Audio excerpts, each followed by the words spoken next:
Hey everyone, thank you for watching. This is Friday Fat Chat created by Fat Women of Color. And I am Ivy Felicia, the founder of Fat Women of Color. I'm also the body relationship coach. I help people make peace with their bodies through weight neutral wellness and radical self care.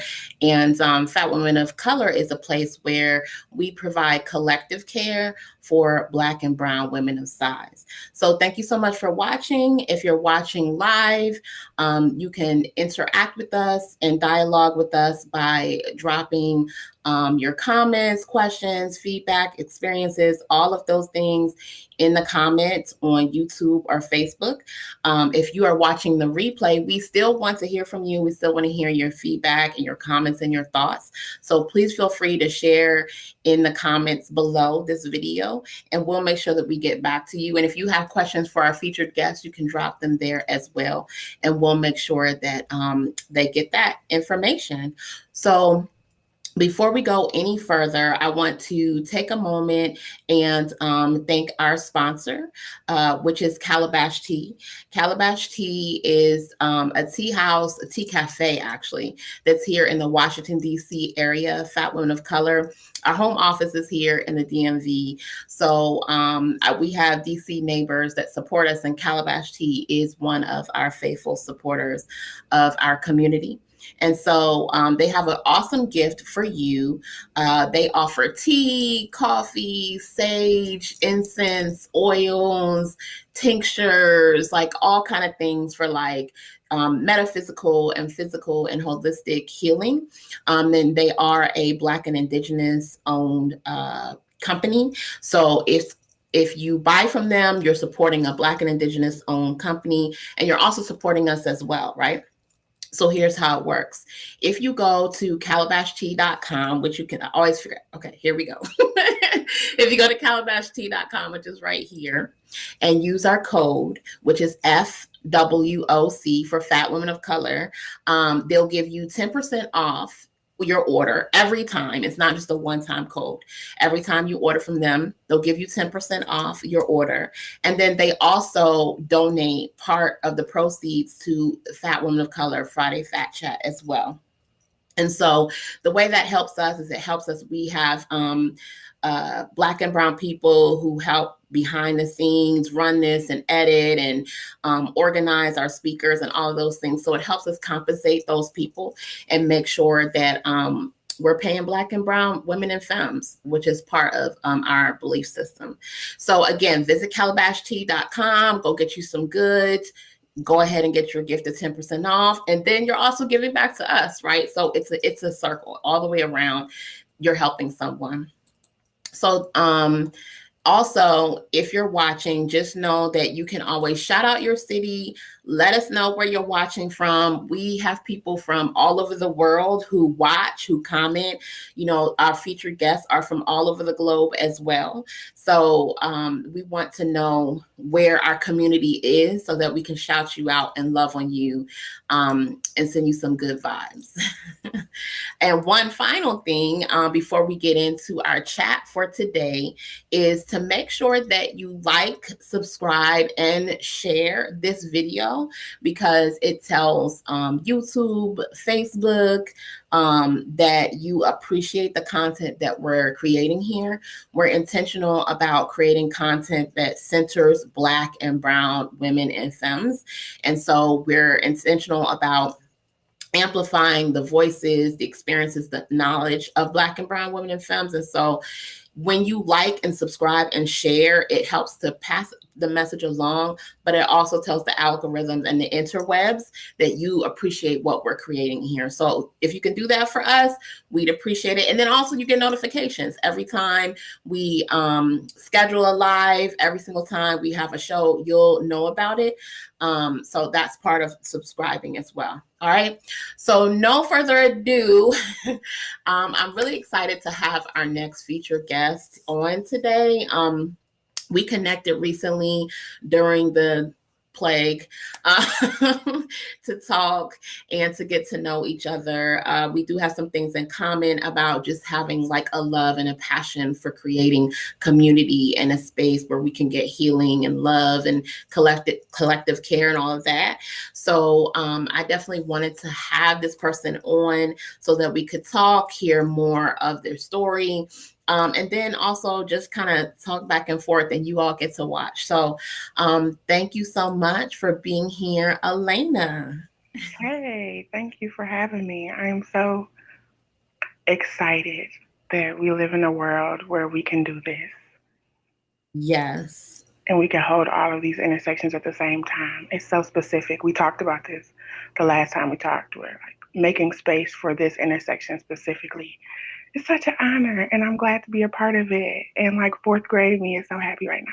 Oh, I love that concept, right? Of like fourth grade me is happy because like I feel like that's right around the time. Well, I know for me, I was always in a larger body, but I feel like that was the time I was kind of grappling with my identity of like being a fat Black girl and what it meant to have community. Yeah, I use fourth grade me intentionally because that was the time I was like trigger warning, depressed and suicidal, but not like passively suicidal. And I remember like talking to myself in the hallway, walking through school, and I was like, okay, so you're not pretty. Because like before then, the adults in my life and authority figures were like, if something goes wrong, just talk to us and we'll de escalate and we'll problem solve. But at fourth grade, like I realized they didn't know how to problem solve. And so I was always in the principal office looking crazy. Um, Mm, and they were going, say you're sorry for calling her fat, and they were like, sorry for calling you fat. And our parents would be in there, and that situation just kept happening, and like my parents didn't know what to say. It was just like the classic response. And I remember having this conversation with myself in my head, and I was like, people say you have a nice smile. um Maybe that'll carry you. Let's see. And so I like was walking, and then one of my old teachers walked past me, and I smiled at her, and she's like, you have such a nice smile. And I was like, okay, so you're ugly. But I was like calculating it in the way that I could in the fourth grade. And I was like, it sucks. Life sucks. Why are we here? Don't know. We're just plopped here. But wait until you're 25. You're depressed, but really just you're in prison. It is what it is. That's what it felt like. Like I was just doing a sentence. And then when I hit 25, like if it was still the same, then I was gonna do something about it. Um, and so I'm 26. I just recently turned 26 a couple of weeks ago. And on my 25th birthday, it was a big moment because I was like, it's spaces like this. So I'm really happy to be here for real, and to even be able to talk about it. I'm shaking and I'm nervous, but I'm also just like, you know, sometimes you just gotta speak even when your voice is shaking. So absolutely. And this, I want you to think of it as home. I mean, other people are watching,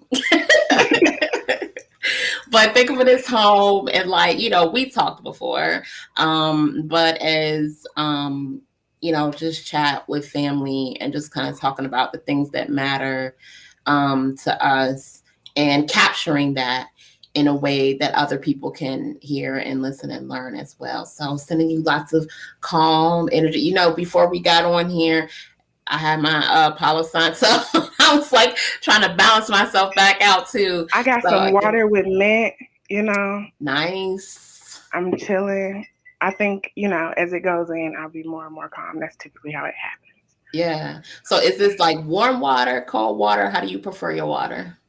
Cold water, I don't, because I run high. I don't like being high. Yeah. I'm about to die. Yeah. So I'll be needing some cold water because then it'll just cool my whole body down. Yeah.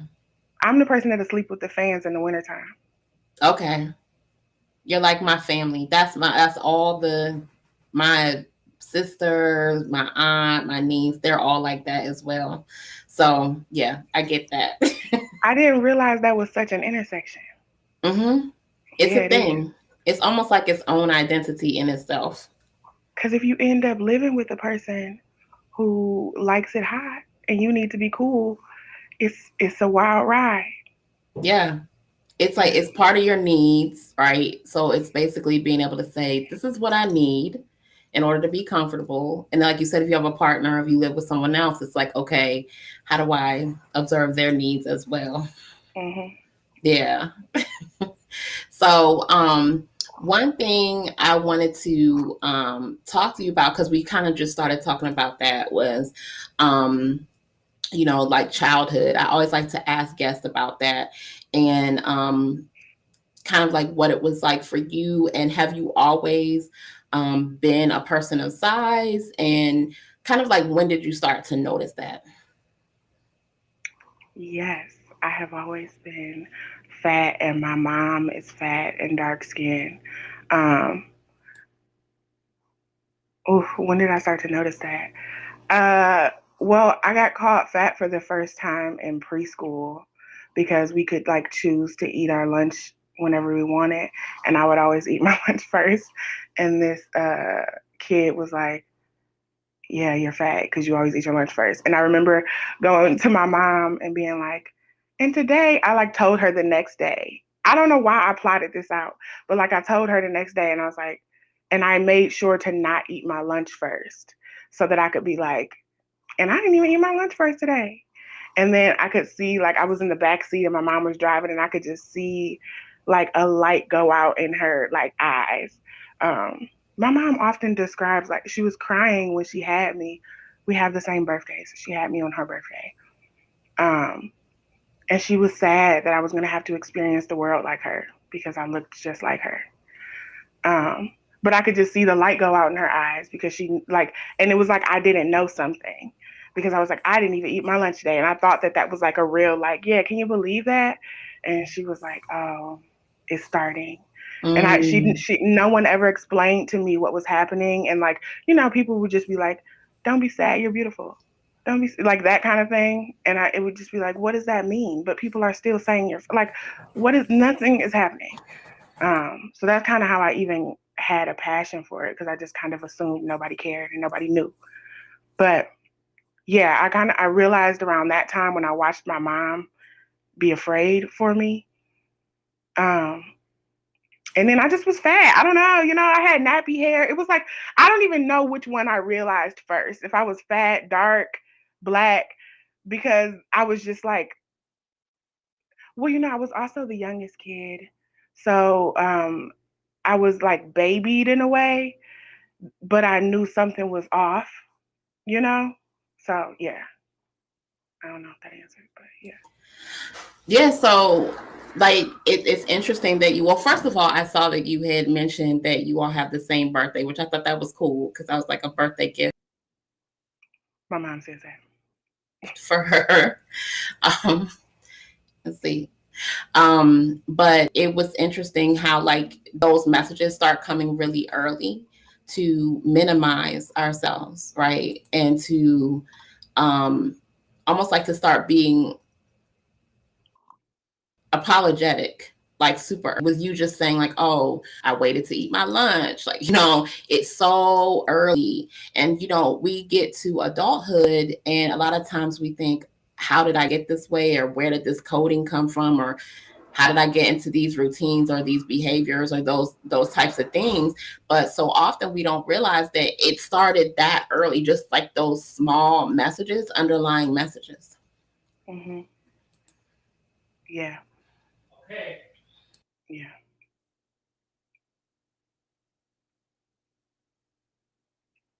It was also interesting watching my mom be married to my dad because I don't think he likes fat women. That was never confirmed, but I'm pretty sure that's the case. And so it was interesting to watch a fat, dark skinned woman be with someone who didn't want to be with her because I have to fight those patterns now. Mm. So how does that show up for you now in life? If you don't mind sharing, if you're comfortable sharing. I just have to slow down, which is so hard in capitalism. Um, but we were going to talk about today desirability as a resource. And I was going to talk about dating to prove your desirability. Mm. That's been something that I've been struggling with. Mm-hmm. Uh, so my name on Instagram is Lion Ass Bitch, but I use that because I'm a former catfish, but I also struggle with seeing like where the line is between the like human need to want community and like my desire to be wanted so that I can like prove that I am like desirable. Mm-hmm. So it shows up now. I don't know. I don't want to say I date people. You know, you know, it's weird. The dating pool is weird. It's interesting. Mm-hmm. I just recently came up with a new boundary. I don't have sex with people who don't compliment me. So I love that. Now, what brought you to that space of like drawing this boundary, saying, this is what I need, this is what I deserve? I didn't even realize that like uh I didn't realize how often I was engaging with people and going along with this thing that like was never officialized, I guess, or legitimized. Mm-hmm. Um, and they wouldn't like it was almost like they held the fact that they wanted to have sex with me as the compliment. And so they would never compliment me. And I didn't like I only would like I would be bothered by it after the fact, like after we had already had sex, and then I'd be like, damn. Um, but now I'm able to, just on the healing journey, you're able to notice things much quicker. And like you start to notice where red flags are way earlier. But I'm not as like quick about it as I would like to be. But I'm much further Mm. than I was. Yeah. I mean, I think all like so much of this is a journey, and so much of it shows up in self-compassion. I feel like this self-compassion, that phrase has been swirling around and coming to so many conversations. So much of this year, I would say. I mean, it's a thing for life, but I feel like it just keeps coming up, especially for Black people, Black women and femmes, because we get so much bullshit about like what we're supposed to be, and everybody is so hard on us all the time. And so then we turn that around and we end up being really hard on ourselves. And it's like we punish ourselves. We have these perfectionist tendencies, and these ways in which we don't give ourselves any kind of forgiveness or compassion or patience. And it's like an internalized, what would be a good word for it, do you think?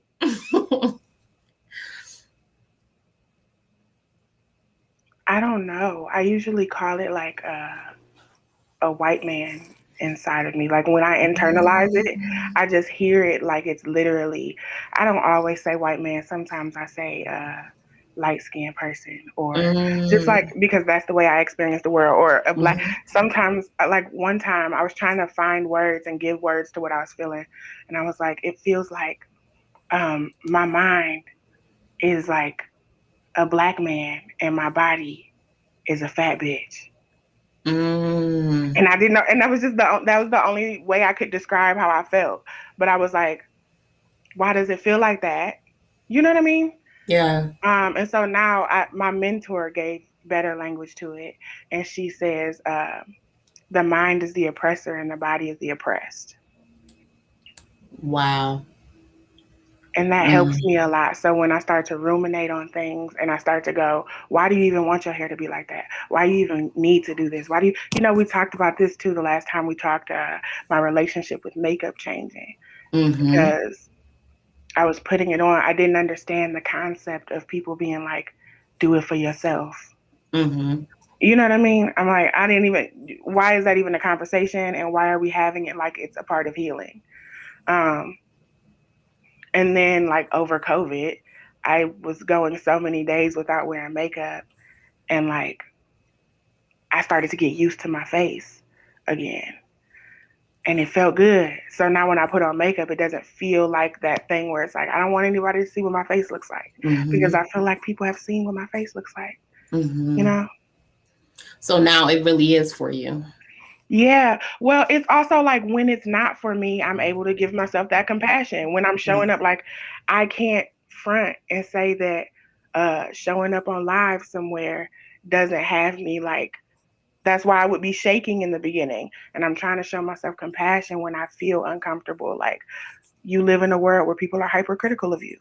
Mm-hmm. Um, you know, people show it in different ways. People can be really violent when that shows up. Like, I don't want to look like this and I don't want to be, you know what I'm saying? But we still have to figure out a way to like deal with whether or not it's inside. And I found myself before getting trapped in like performing wellness and confidence because that's what people wanted to buy from me. But it was given the same energy as if I was like performing beauty. Like if I was selling beauty in the same way other people were, I was just selling inspiration and it wasn't actually really clicking and it wasn't real.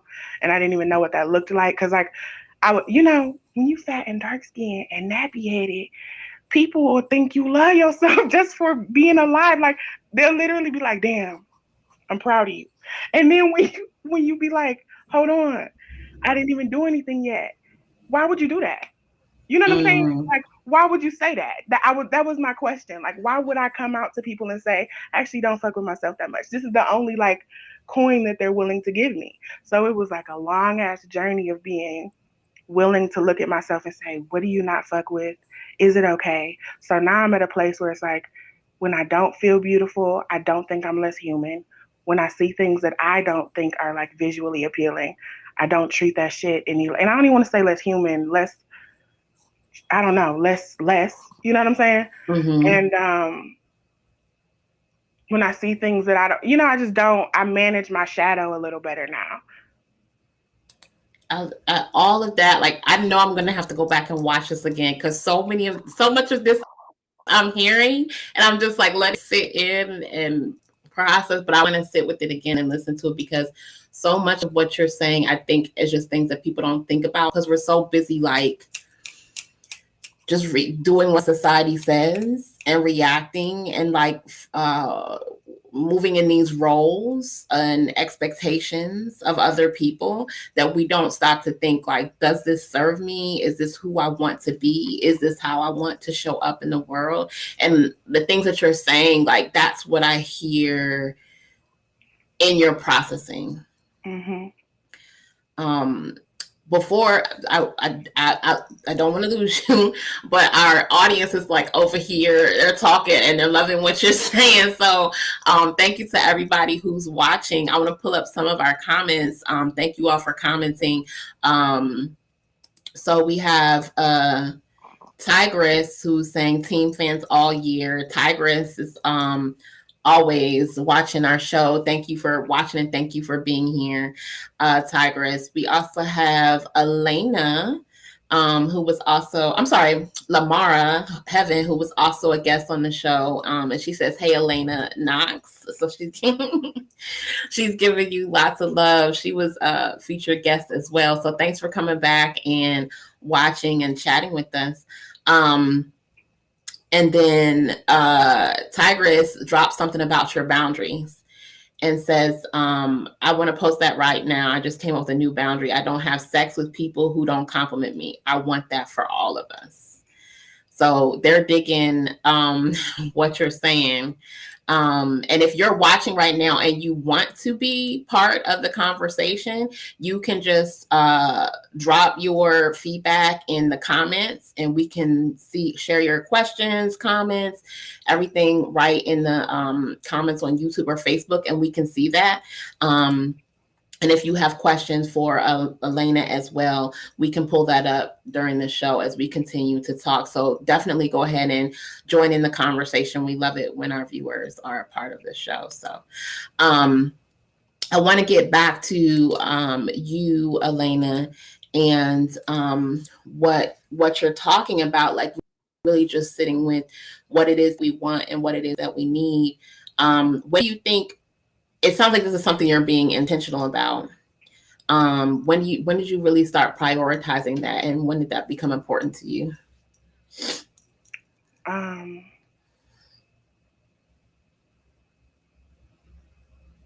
oh, that's a good question. I um, I accidentally fell into it Mm. because I wanted because I recognized that people wanted me to sell them inspiration. Mm. And that was one of the ways that I was going to be able to find community. So I started out just because I wanted like people to find me attractive. So it's really like that's why I have such a like you know how you just know where you came from. So it's like Mm-hmm. I don't be judging people when they're like performing. I see the performance even when I peep it, and it does. You know, it knocks your energy and it fucks you up sometimes. But like I don't know. So I started out performing, and then at some point, um,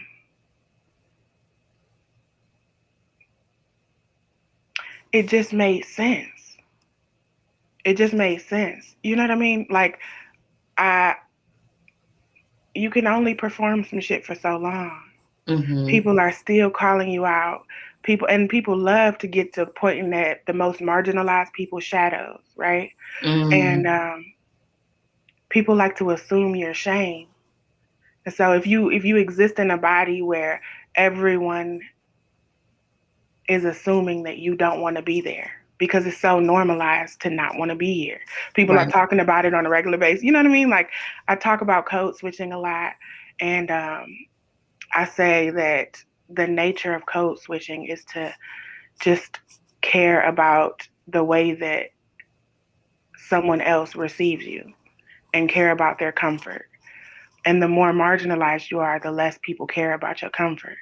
So people Mm. are on a regular basis friends with fat people, supposed to be caring about fat people, and the only thing they can talk about is wishing that you weren't a fat people. You know what I mean? Mm. um, so that like impacts the way that we interact in our interpersonal relationships. Because if you're assuming that I wish I didn't look the way that I look, then you're also assuming that I wish I looked like you.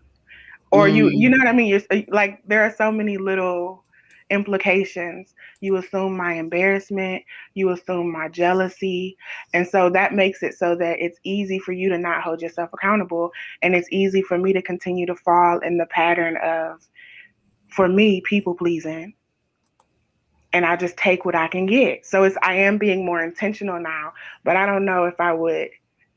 I'm being more intentional because I'm just here. You know what I'm saying? Like I'm growing up. Aging is doing me well. I'm very excited to just keep getting older.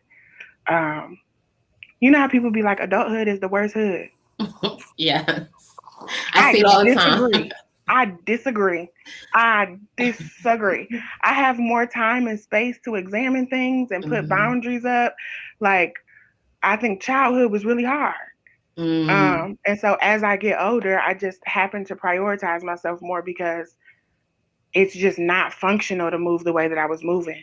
It's not even moral to love myself or to prioritize myself, but it's literally like, and so sometimes when I'm deepest in my depression, I just be having to tell myself like, now after a while when you've had enough arguments with enough people or you've people pleased your way through and like still ended up getting into something or like you just stop doing it because you get tired. Yes.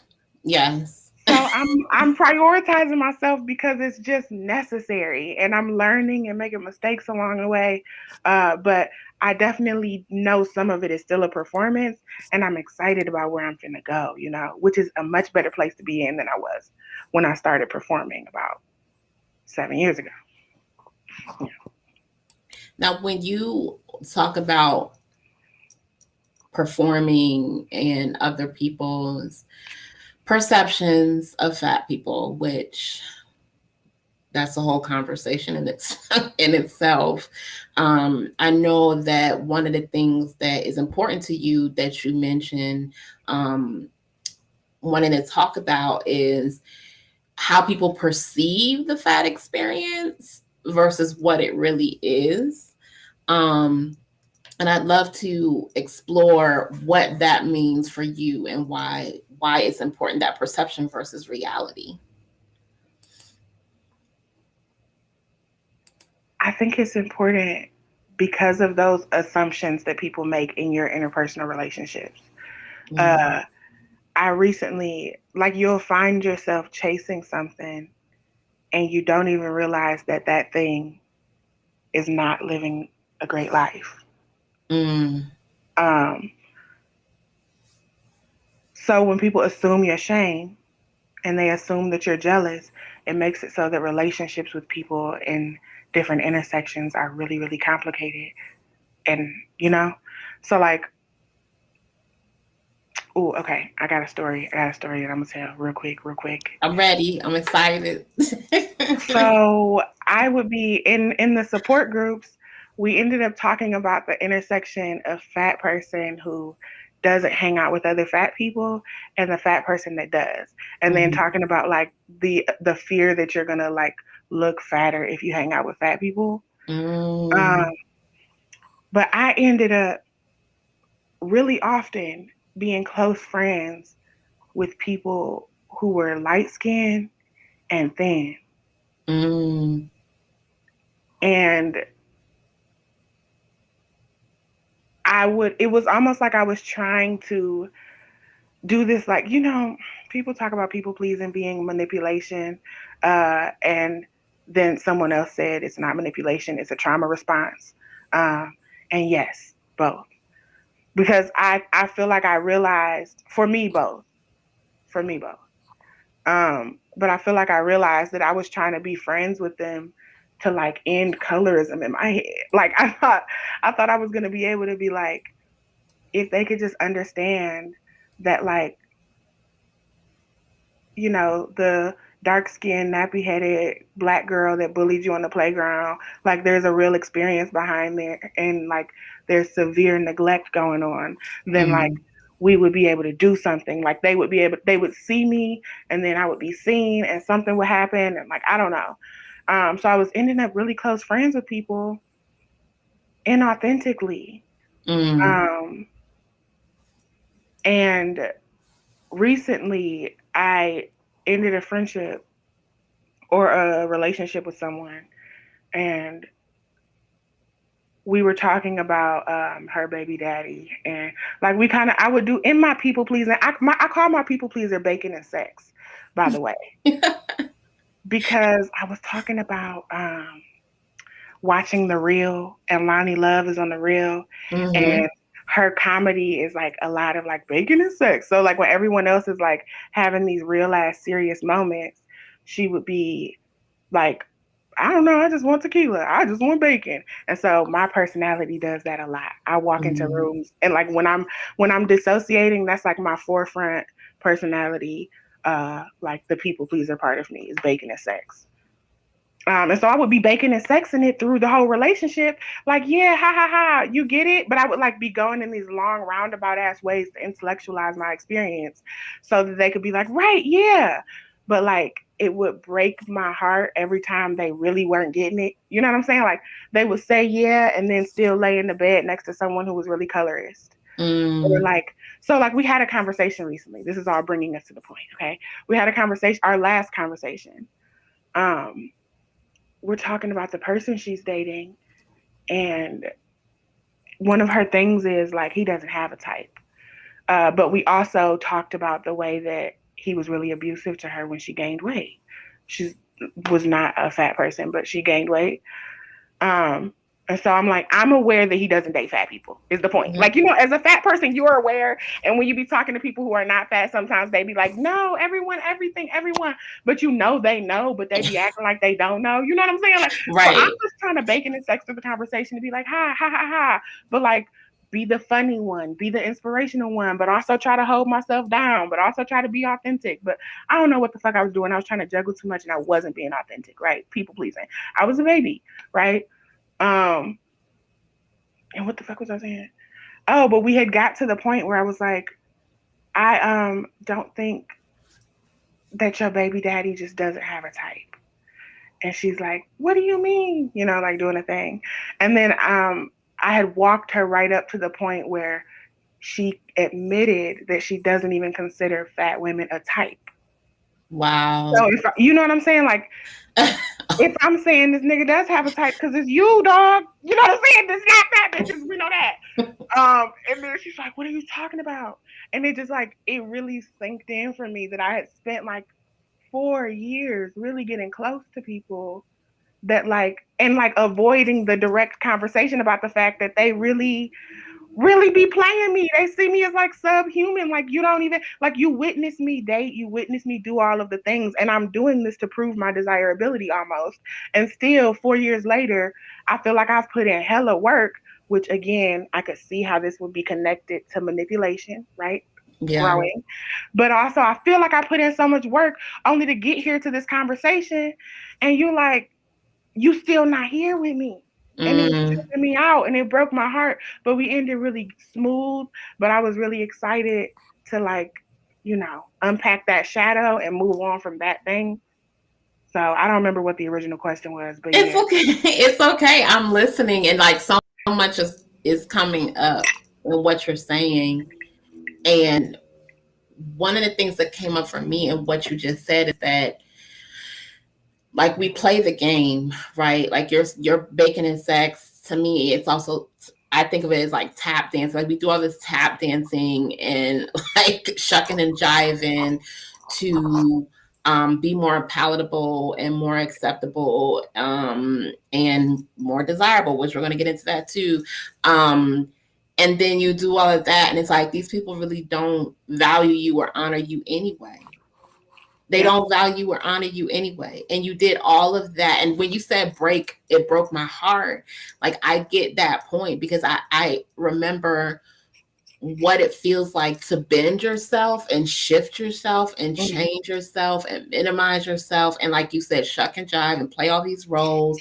Sometimes not consciously, subconsciously, but still to think that, oh, this is going to make me more desirable, or this is going to make me more palatable, I guess, whatever.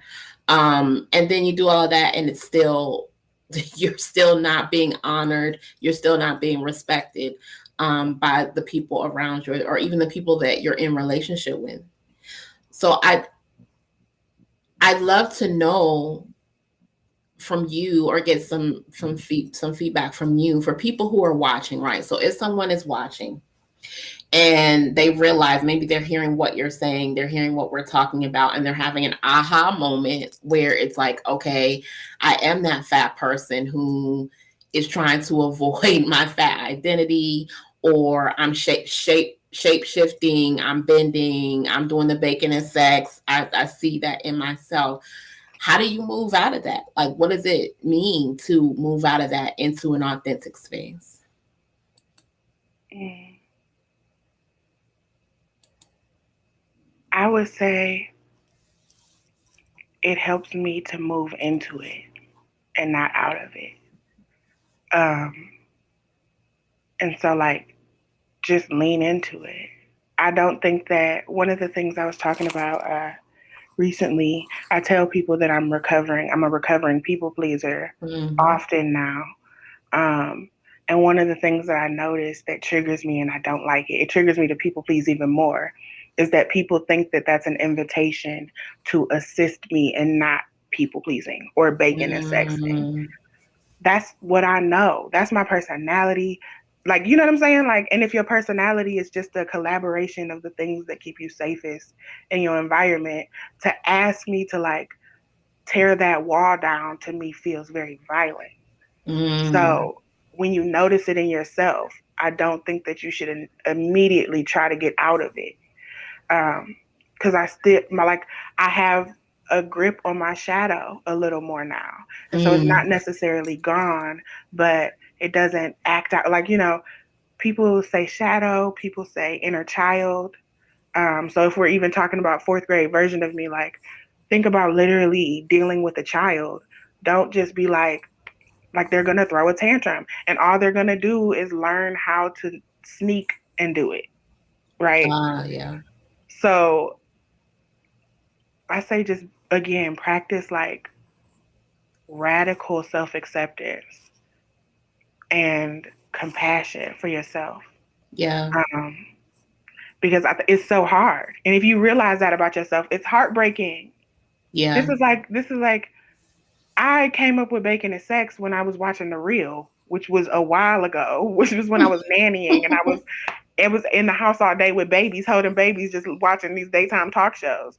So, and when I first realized that about myself, because Lonnie Love triggered me. So Mhm. I talk a lot about doing shadow work, which,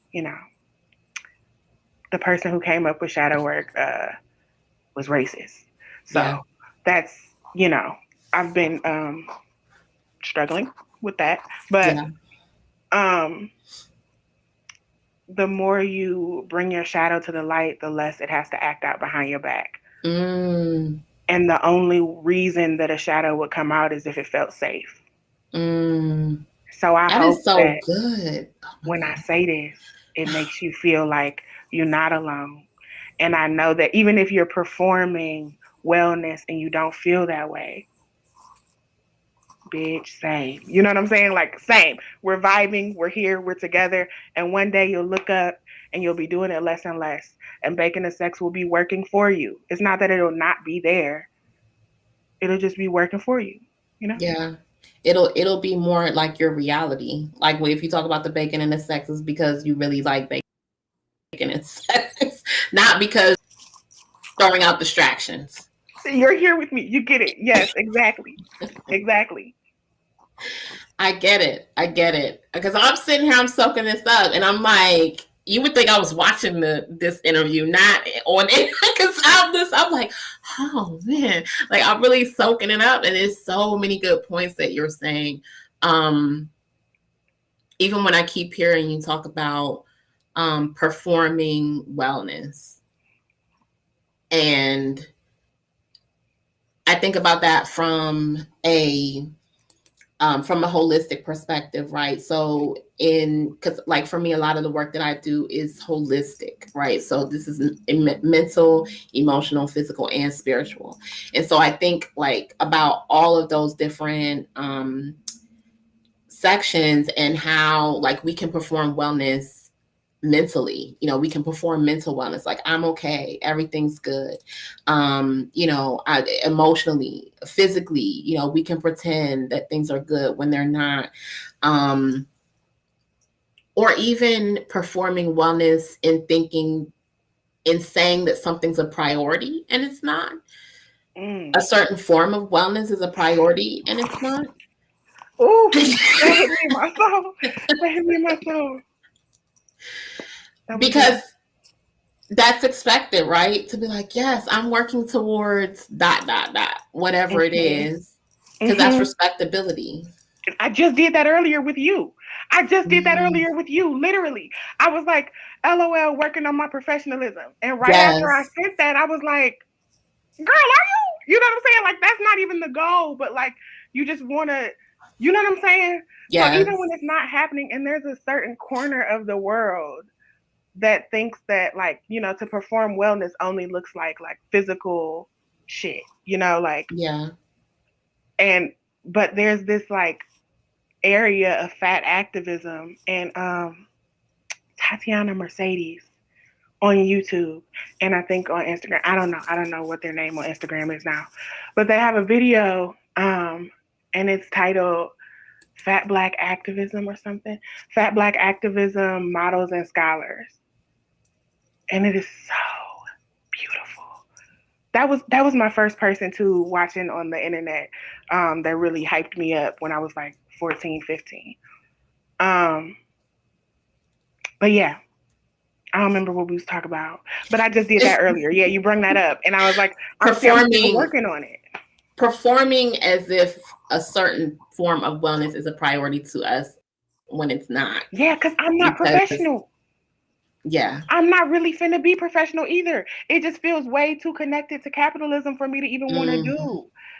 I mean, my mentor always says, I run a business, but it ain't professional. And she says that all the mm, time to people when they come to her.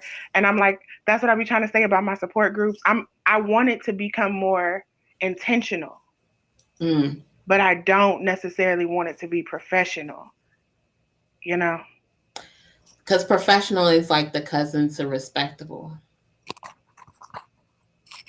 I Yeah. get it. And what I would say is like the sibling to respectable. And the cousin to like colonization and the whole concept of like you have to show up in this way in order to be worthy of hiring or purchasing from or doing business with. And then that's how certain people get to advance, right, in like the social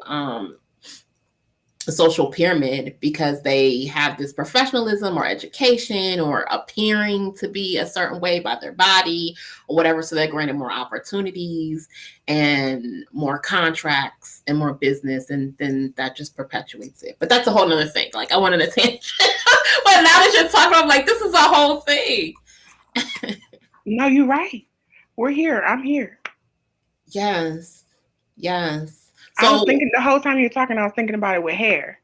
I be going through mm, hair be a big thing for me because that was the other thing. I would say people like my smile, which now that I'm an adult who went through depression and went through like a couple years of not having great hygiene, I'm dealing with the tooth thing too. mhm. Um, and then I had a lot of hair. So it was like those two things were like what I call my fat asses. You know, like I always be like, everybody ain't got a fat ass, but everybody got a fat ass. And my fat ass was having a lot of hair, and Mhm. people liked my smile. And so I'm as you're talking about this, I'm thinking about the as oh, I don't even know why. I don't even know why. I just recently had like a moment where I was ruminating on all of the horrible job experiences I've had. Mhm. uh when I was like 18, I tried to work at Lane Bryant and they hired me. And the day of the interview, they hired me. And then they were like, if you could just tame your hair, because we have a certain clientele. I worked at a daycare that was like, we're writing you up today because you came to work looking unprofessional. We like the parents here are doctors and lawyers, and we don't want our employees looking like they just rolled out of bed. So if you could come with your hair pulled up next time. All the white girls Mhm. had their hair out. You know what I'm saying? So, and I never said anything and I never did anything because I'm one people pleaser. Okay. Also, I called it well behaved black kid syndrome because I was the sweet kid growing up because I wasn't good Yeah. at school and I wasn't cute. So I was just like, I'm just be sweet.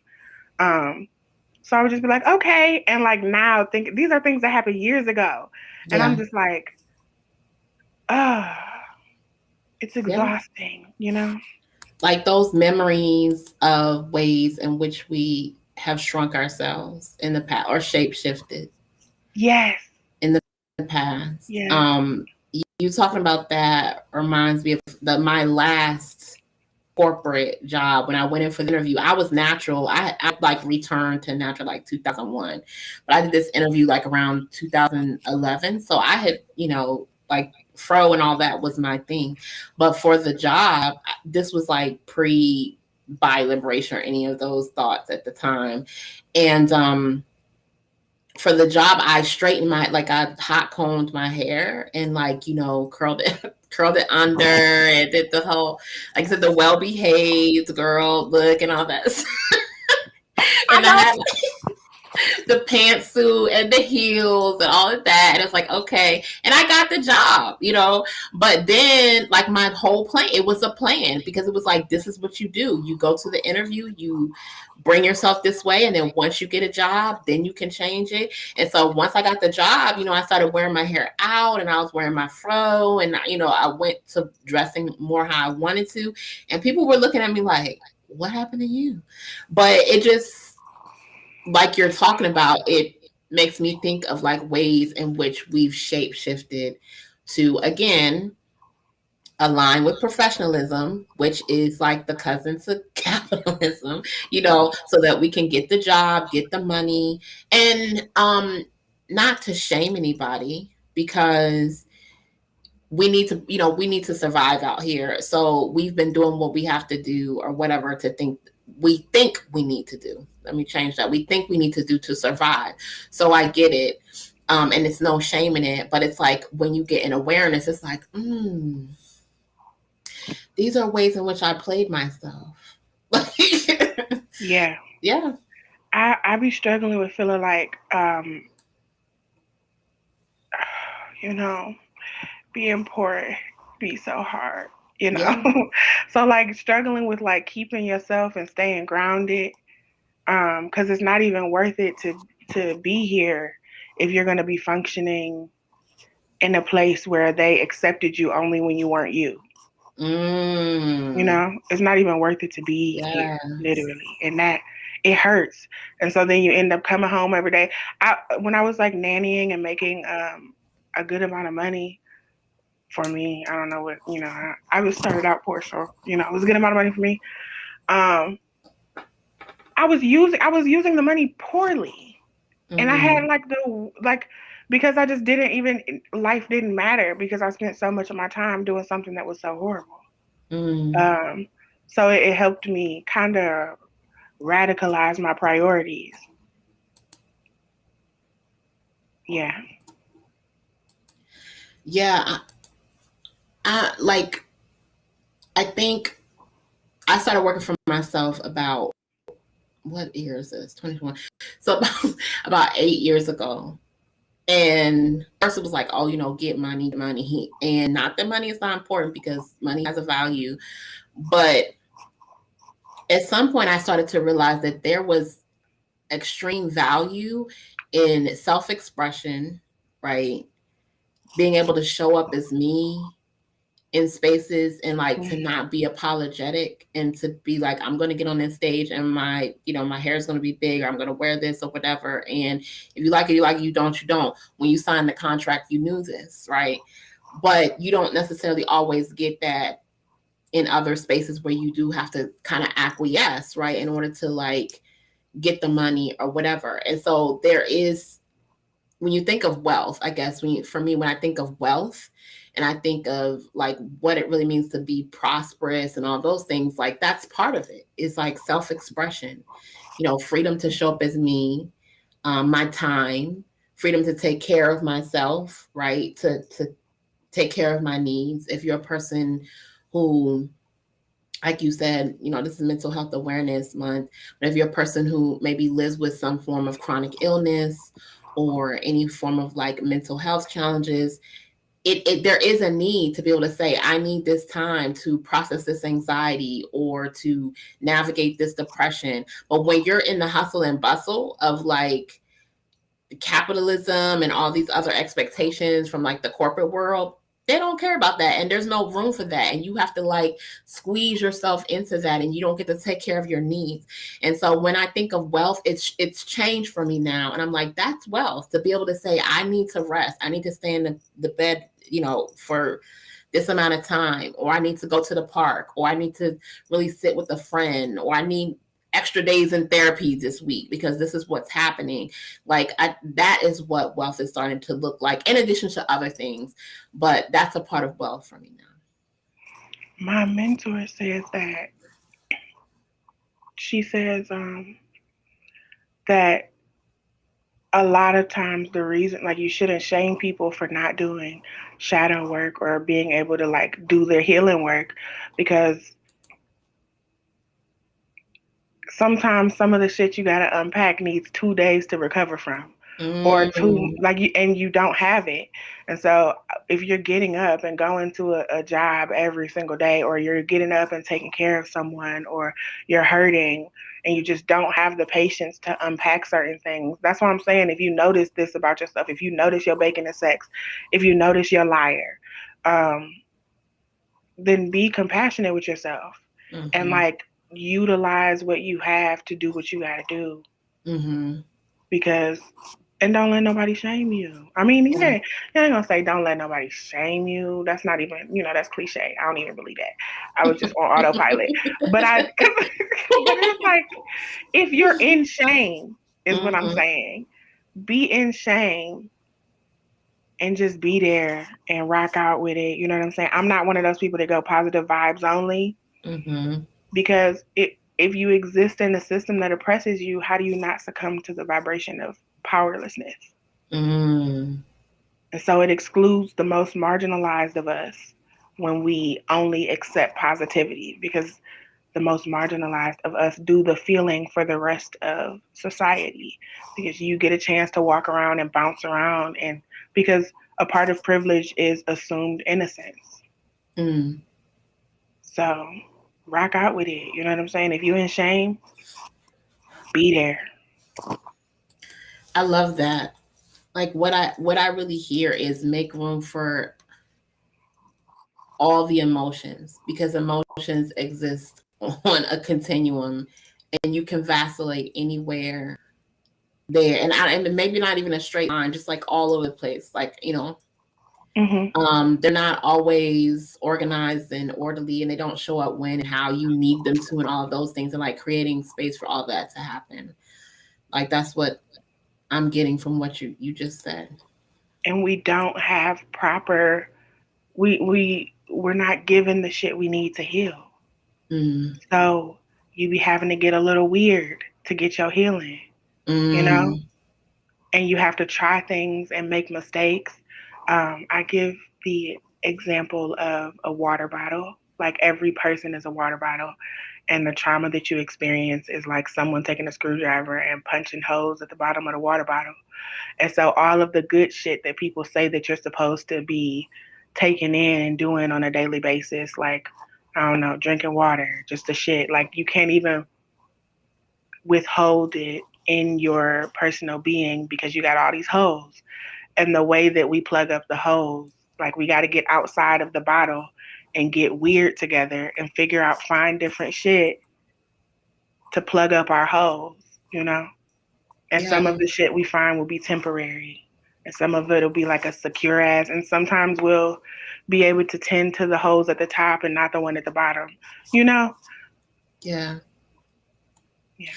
Thinking about what you're saying now, um, really makes me think about the work that you're doing with healing fat bodies. And I'd love to know from you, like, what was it that called you to that work? And for those who don't know, what is healing fat bodies and what's happening in that space for you?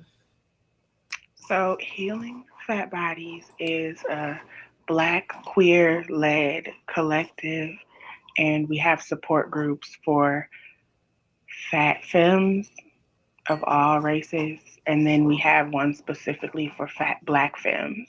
Hmm. Um, and, I consider myself a creative and an artist, and um, ooh, why that Erica Badu song start playing in my head? What the fuck? I'm an artist and I'm sensitive about my shit. My mama just said that the other. That was why I was in my head. What was we saying? Okay. So my favorite thing to create is community, Mm, and I like to make processing pods. Because like we were just talking about, most people, like, it's normalized to say positive vibes only, and that, like, there's like the love and light healers.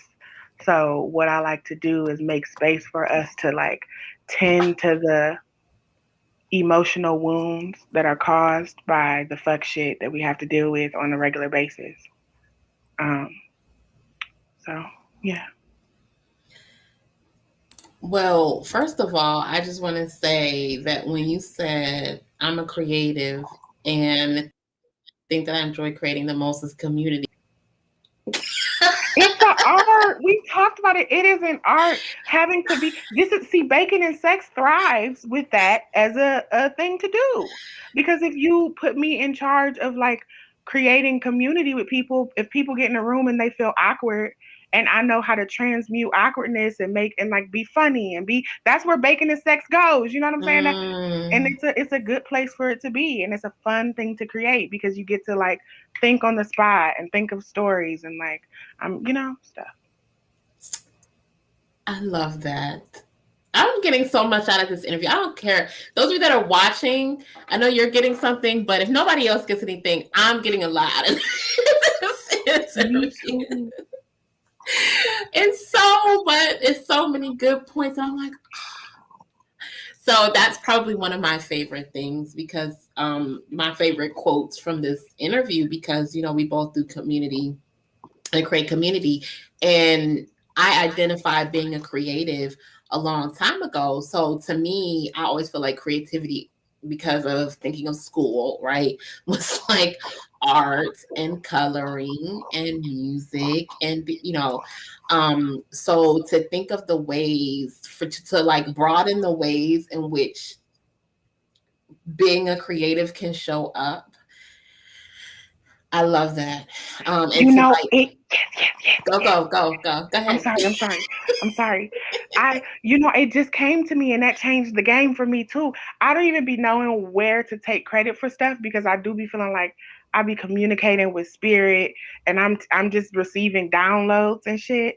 But like I remember, because I'm a part of a couple different support groups that I don't facilitate, and like I'm like, all of these feel different. And some of them are like around the same thing. Like we're kind of, it's like, for black women, for black people with depression, for like that kind of thing. But they feel very similar and very different. And I couldn't put my finger on why. And I was like, oh, the person who is creating it, their energy is the thing that holds this bubble together. So again, I'm thankful for you creating this because like I'm getting so much out of this too. This is my fourth grade inner child's dream to like have somebody want to hear me talk, and like let me share stories, and even like to even open the channel where I can receive downloads and like share shit. It's like nice. I love it. I love it. I love that we can create space like this, where we can just feel honored for who we are, like all of the things, Um, yeah, I love it. And I don't even want to push any more into this conversation because I feel like there's a lot that if you're watching or you're listening to the replay, you can rewind and digest a whole lot of other things. Um, but there's been so much value and you dropped jewels and there's been such good dialogue in this conversation that I don't even want to pack anymore in here.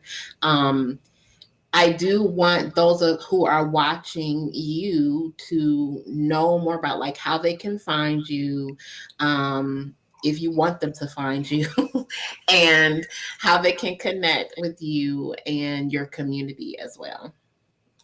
Yeah. Um. So my name on Instagram is Lionass Bitch, LIONASSBYTCH. Wait, hold on. Am I literally on Instagram right now?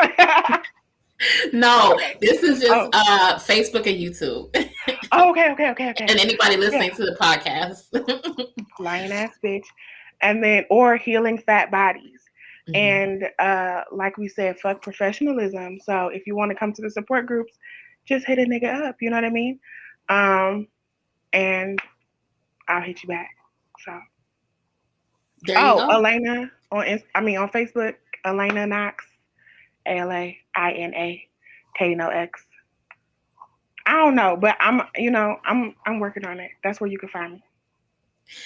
And I'll make sure that that's all in the video description for everybody who wants to. When you come back, if you watch the replay, we'll make sure that's in the video description. You can grab all of that information on how to get in contact with Alaina. Before we go, we do have a question for you, so I want to pull that up so they can see that, Alaina. So Carrie Webb says, Alaina, do you find it easier to lean into queer identity or fat identity, or does it not matter? Mm.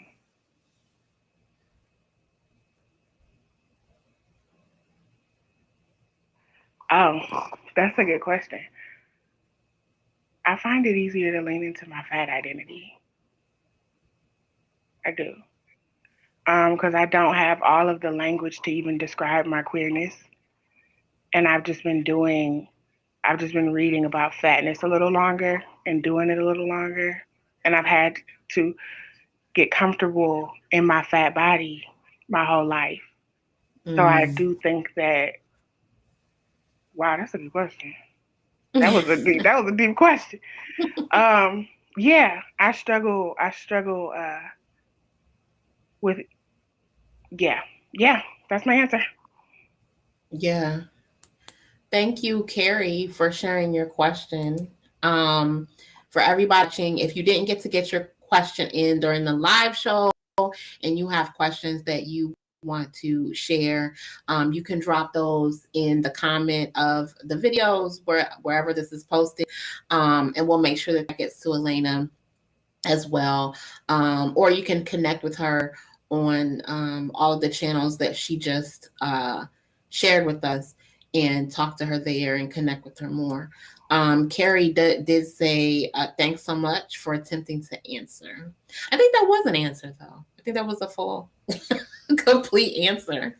I feel like Would it you was say? an answer. Yeah, I think that was an answer. um, so before we go, is there anything else that you'd like to share with the audience or the listeners in closing? Any thoughts? No, thank you for having me. This was fun.